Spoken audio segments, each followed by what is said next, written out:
Buenos Dias, Gunners Collective TV. Back at it, you already know. Like a motherfucking smack addict. Bye. Hey, roll it. Order the white guys, right? Shout out to the woods, man. This is a story about some woods. So let's get into it. Make sure you guys grab your coffee, and according to Wes Watson, that good white, brother, right? And let's get to it. But before we do, hit that like and subscribe button, put the notification bell on all so that way you're directed in the dope direction of the content I am bringing. And I highly appreciate all the support. We're going up. So a subscriber asked me a question, man, and I kind of wanted to elaborate on the answer and give it to him for reals. So he said, what happens with the white men, right? You know, I'm trying to refrain from calling them white boys because I can understand how that's a little bit disrespectful, you know, because they're not boys, they're men. So let's call them white men, right? Woods. What happens with the woods that were not racist, were not involved in that type of shit and that ideology, and they get incarcerated and then they have to adapt to being that, and then they get back out? Do they go back to listening to Mac Dre and E40, or do they stick with their grind? And the thing is, 99% of the white men that I've ever ran into weren't racial, weren't like that. I've hung around with so many woods, who I consider woods on the streets, that were listening to Tupac, bumping their music, cruising lowriders. You know, you notice that a lot of the white men that are in Southern California, Northern California, they have a lot of good relationships with Mexicanos, with Chicanos, North, South, all that. You know, they do a lot of business, man. Growing up in that area, you're a product of your environment. And although they do stick to their racial things, meaning when I say racial, not hatred, but being their people and sticking with their own gente, they showed a lot of love. You know, I have a lot of homeboys that grew up around Norteños. And just because they were white, they still did a lot of willings and dealings in business. And there was no hatred in them. You know, they handled their business as grown men. They stuck up for their people, but they didn't hate other people because of their skin color or nothing like that. Now, I will tell you this, there was always and has always been friction with black and white. That's way before our time. That's just the way it was. But these guys weren't actively out there looking for blacks to hurt or any of that. You know, it was none of that. It was kind of, I've seen a wood homeboy pull up with the black dude in his car, and they were cool. They were good friends. So that's just the type of people I mixed and mingled around, and that's what I knew of them. But when you get incarcerated as a white man, you have to adapt to your surroundings. You know, and everybody knows that prison, especially in the state of California, is very racial. Whether it be Mexican and black, white and black, even others, and whites and Southerners, and then it goes down to gangs, and it's North versus South and East and West and all kinds of shit, right? Where do the whites fall in this whole game, this puzzle? Well, they immediately go in with their own race. They go in with their people. Now, there's two different type of white men incarcerated in prison. There's going to be your skinheads who have a different ideology. They come in. Most of them don't become skinheads when they're incarcerated. Most of them come in with that shit already. They come in with them beliefs. You know, and even then, there's a lot of different skinheads, a lot of different groups, a lot of different ways of thinking. They're just not all skins and they all get along and they all have the same fucking thoughts process and they all hate everybody. It's not like that. There are some skinheads that do fraternize with Mexicans. They are cool with Mexicans. They're not tripping like that. Then there are some that are hardcore fucking neo-Nazi skins that don't talk to any other race. You know, the movie American History X comes into play right there. Whereas that guy, his ideologies and the things he thought about, he was pure racial hatred. He was against every other race, man, because he believed that they were superior to others. The white man, right? And then he met up with some other guys who were fraternizing and doing willings and dealings with Mexicans, and he didn't like it. And guess what happened? Pop goes the weasel. He got fucked, right? And that's what happened to him. Shower scene was ugly. And that's just the way it goes. That's Hollywood, though. They love throwing those weird scenes and shit. Notice that? Orale, P. Diddy. Ask him. He knows about it.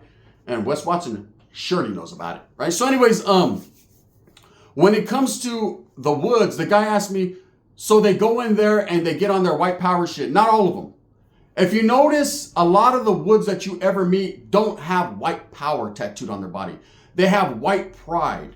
Just like a brother will have black power, but he means basically pride. And you see a lot of Chicanos with brown pride.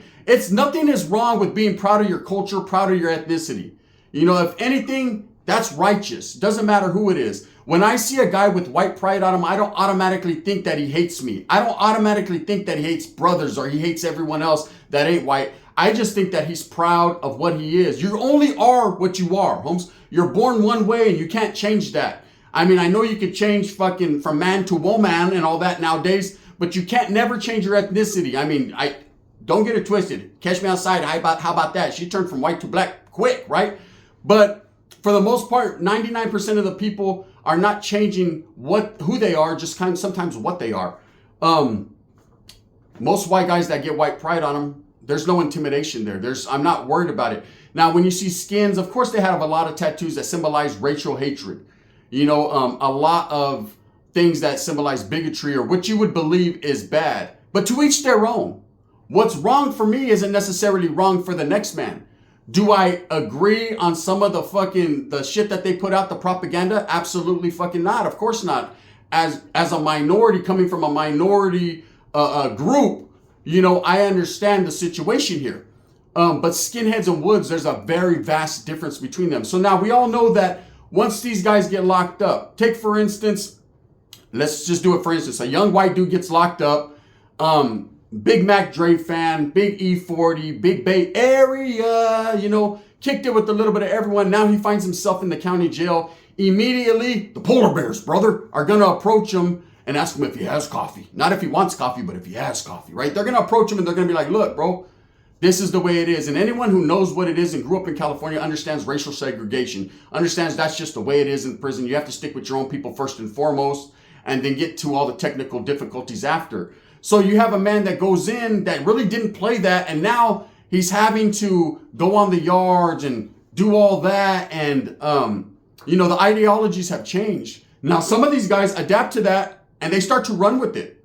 I've seen woods that go in, youngsters, man, that weren't really like that. Their hats, they wore them to the side and they sagged their pants a little bit. And then all of a sudden they get incarcerated, and 3 years later, they're tatted from head to toe, swastikas all over them. They earn their letters, their numbers or whatever. And they're pushing that. They're pushing that hatred, or they're pushing that superiority complex. That's cool. To each their own. Some people get indoctrinated, educated, and they find a new purpose in life. But that's far and few between. Most of the woods that get it locked up, man, are not tripping. Now, trip out, you could go onto the main lines, on some main lines, and I used to trip out because there would be a wood that would walk by my cell, and every time I'd be bumping in my cell, he'd kind of look in and he'd bob his head a little bit. But then he'd make sure that no one's seen him. Because there was a lot of skinheads that were on them yards that didn't play that shit, that would hold them woods accountable. In every group or gang within prison, or even on the streets, there's a ladder, Holmes. There's certain rungs on that ladder that you're involved in. The woods being the bottom of the ladder when it comes to the whites in prison. Okay, skinheads being a notch above them, and then of course the AB being the ones, right? Nazi lowriders, P9s, all of them different groups being just a bit higher than, these skins. But the prisons I was in, the skinheads were rocking viciously, and they were respected, man. They were respected. Don't get it twisted. The white guys, the skins, they'll get off fast. And what they do is they lay the demo down. I've always noticed that when a white boy does a white man does a removal or anything like that, they want everybody to see sangre. They want everybody to know what it is. Them being a smaller group, they want everyone to know just how wicked and crazy they are. So they get with the program and with the business. A lot of people don't fuck with them. But there are instances where you'll see guerra between two groups. The Northerners and the whites have been going at it for a very long time. And that stems back to the 60s and 70s. And of course, I've seen a lot of instances where the Southsiders and skins didn't quite come, they weren't like-minded and they got off. There's videos right here on YouTube of different instances where the whites in the woods got off. They're not always allied. When it comes to when it comes to racial tension on the yard between blacks and Northerners and all that, yes, they come together like butt cheeks to handle business. But for the most part, they're not like that. So what happens to the woods that really just are going in there, sticking with their own race, backing the play of the white man, and then they get out? Do they get accepted back into the ghetto? Do they get accepted back into the hoods? Now, let me tell you a story about a homeboy I had. The homeboy's name was Lance, right? Now, I grew up with these white guys in my neighborhood, and their family was pretty well known. And in fact, the younger brother, which was my homeboy, he became a norteño just because of his environment. That was the majority that was there. But we had some white families, we had some Asian families, some Uso family, a little bit of everything, right? But the majority was Mexicano, Chicano, either paisas or Chicanos, right? And we all got along. If you were from that hood, whether you were jumped in the gang or not, you were from that hood. Everybody knew who lived where and who fucking was over there, who was boning who and all that. You know what I mean? I was trying to get all the homie sisters. That's just how that was. So these white dudes were accepted and they had fucking hands. You know, they've been doing this shit. So one of the homeboys became a norteño. I actually was in CYA with them. And I've told the story how Vato approached him, thought he was a white, just kind of like the movie American Me. He had to let him know that he wasn't. He was for the northern movement, the northern cause. And there was some bullshit behind it. You know, there was a little melee behind it with the whites. He was putting people on their pockets, just the way it was. Now his brother was older than us by a few years, so he started his prison career while we were doing our YA career. He was doing his prison career. So prior to him getting locked up, and this will trip you out, a lot of these woods that grow up in these Mexican areas have a lot of baby mamas that are Chicanas. Facts, right? So the homeboy, he had a couple kids already from a Mexican chick. That was as though she was bad she was bad to the bone, right? She was bad. This was his lady, so he gets locked up. So obviously he has kids that are already half Mexican. You know, he didn't play that shit. His brother's a norteño. Of course, his parents were what you would consider trailer park people, right? But he didn't play that racial shit. You know, he grew up with everyone, man. He was cool with everyone. He didn't hate blacks, didn't hate whites. We're going to get all to it. So he gets locked up. Few years later, when I finally get out of YA, I run into him. One of my homeboys is very cool with their family. He invites us over there to Thanksgiving, and this Vato got swastika on one side of his neck, lightning bolts on the other side of his neck, dirty ass hair, looks like he ain't showered in 2 weeks, right? And he invites me over to Thanksgiving. Now, at that time, I had just paroled, didn't really have, my family was doing their own thing, so I was kind of trying to do my own thing, right? So my boy's like, what you gonna do for Thanksgiving? I said, shit, I'm not thankful, but shit, I ain't got nothing to give, right? He was like, let's go to the homie's house. Remember the homeboy Lance? I'm like, yeah, let's go. Let's slide. So we slide over there, and who opens the door? Not Lance. He's sitting at the table with a fucking Bud Light. Before it was called Chirujo juice, right? He's doing his thing, and some fat black chick answers the door, and she's like, what's up? I'm like, what's going on here, Wood? What is this, right? Bam. Immediately I start thinking, because I'm institutionalized and shit, immediately I start thinking about the politics of prison. Like, what are you doing here, bro? I see a couple of black kids running around, a couple of half mixed, kids running around, and I ain't mad at it, but I'm going to question it. So we sit down with the homeboy. He's watching the football game. He's like, hey, bro, go Detroit. I'm like, hey, bro, how your lightning bolts feel, brother? Right? And he's like, you're tripping out because my old lady's black. He goes, I've been with her for a long time. In fact, bro, we hooked up while I was in prison. She was taking care of me. The homies didn't know, though. And I always thought it was funny that you could be getting at chicks or listening to a certain type of music, and because people feel a certain way in your group, you can't be yourself. Never understood that. That's one thing I can say about the Norteño movement was you were yourself. And not all of us acted the same. We had homeboys from the Bay Area that were a little bit more hyphy, said the N-word a little bit more than others. Then you had homeboys from the Valley that were super serio. Then you had homeboys from the Pacific, to be specific, the Pacific Coast that were super fucking hardcore. And then you had homeboys that were from way up in Northern California that were a little whitewashed, but they were still with the motherfucking activities, right? Every different area, Tulare County was super serio. Fresno County, they were fucking, you didn't know if they were bulldogs or not. Dude, you just had a lot of shit going on. And with the Southern movement, they always kept it consistent, man. I would always see the Sureños doing their thing on the other side of the yard. You know what I mean? It pretty much looked like LA over there, even though it was San Diego, LA, IE, all that, right?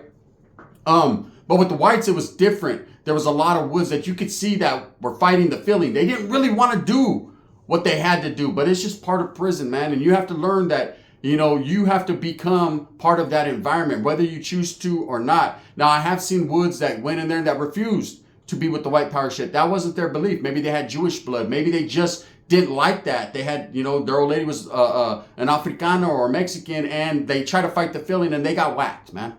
Because you got to go with what the crowd is doing. I know, man, it's sorry you have to be part of the crowd, but that's just the way it is. So anyways, I hit him up on it like, damn, what's going on here? He's like, oh no, my old lady, she took care of me. She stood by my side. This right here, I did what I had to do in prison. And I was like, well, that's fakery, eh? What you mean you did what you had to do? You didn't have to fucking get a swastika on your neck, eh? You ain't never been to Germany. Stop it, eh? Stop it. You don't listen to Rammstein. Fuck you, eh? Right? He was like, I said, you grew up in Merced, California, about in the ghetto, right there with a bunch of Mexicanos selling crack. You know what it is. He was like, exactly, home. So in my heart, I always was from the hood. I always was going to come back to the hood, bro. I ain't never shaking or faking or none of that. He goes, but, in there it's different for a white boy. In there we have to agree with things that we necessarily wouldn't. And I said, well, that's bullshit, bro. If you don't like it, let it be known. And that's just the way it is. You can't. And he wasn't no punk. This motherfucker had hands, and he was a real one. He was active. He was with the business. He just, rolled with the flow. So for the guy that asked me the question, do the woods, do some of them come? Yeah, some of them change. What you're not going to see necessarily is a lot of guys go into prison unless they're youngsters, become skinheads. A lot of the skins are already that from the streets.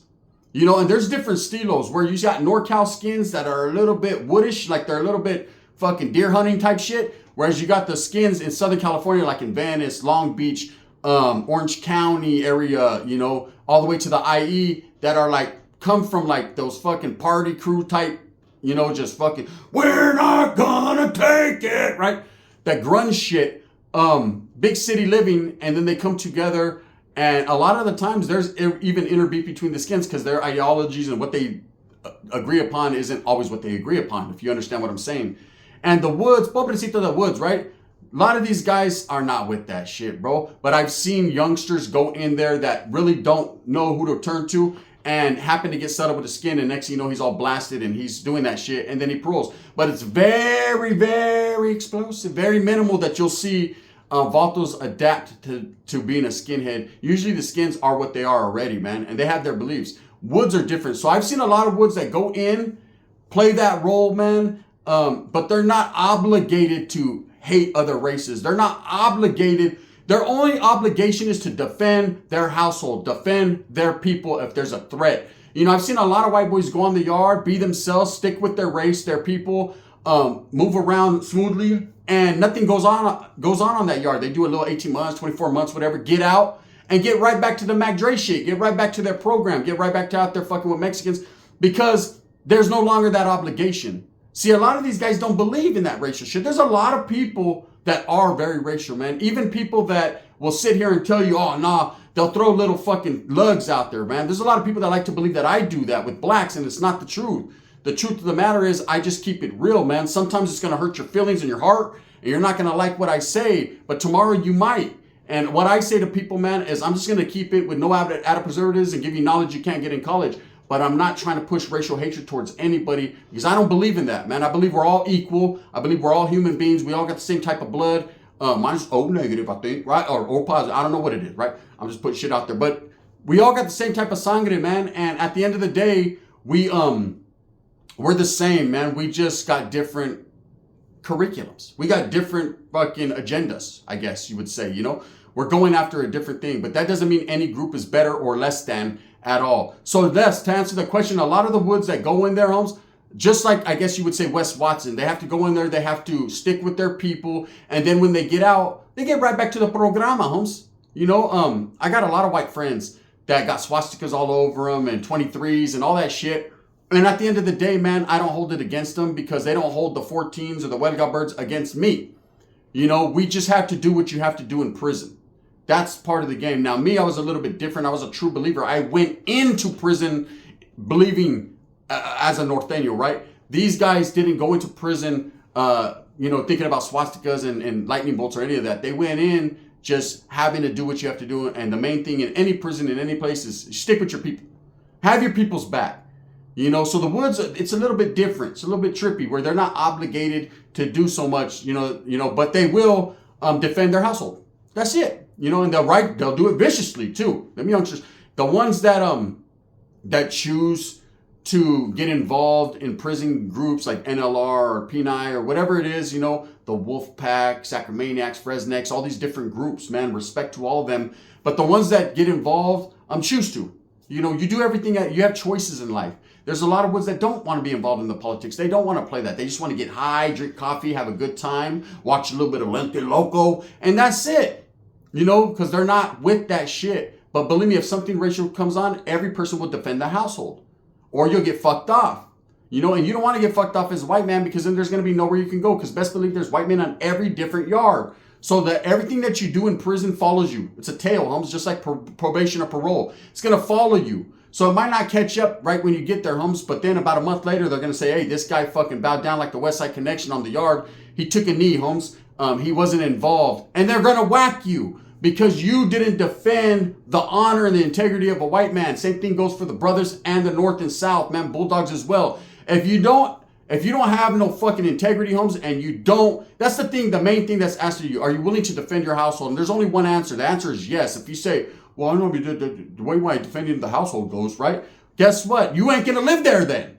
You're going to get whacked immediately. So anyways, man, for the guy that asked me, what happens to the white guys that go in, they have to adapt to what they have to adapt to, man. Some places they'll go, it's more relaxed. Some places they'll go, it's hardcore, Holmes. But I don't see it as fakery or bullshit. I see it as just something you have to do in prison. You know, I can't tell you how it feels because I'm not white and I never functioned in them groups. But from a distance, I could tell you from secondhand information, man.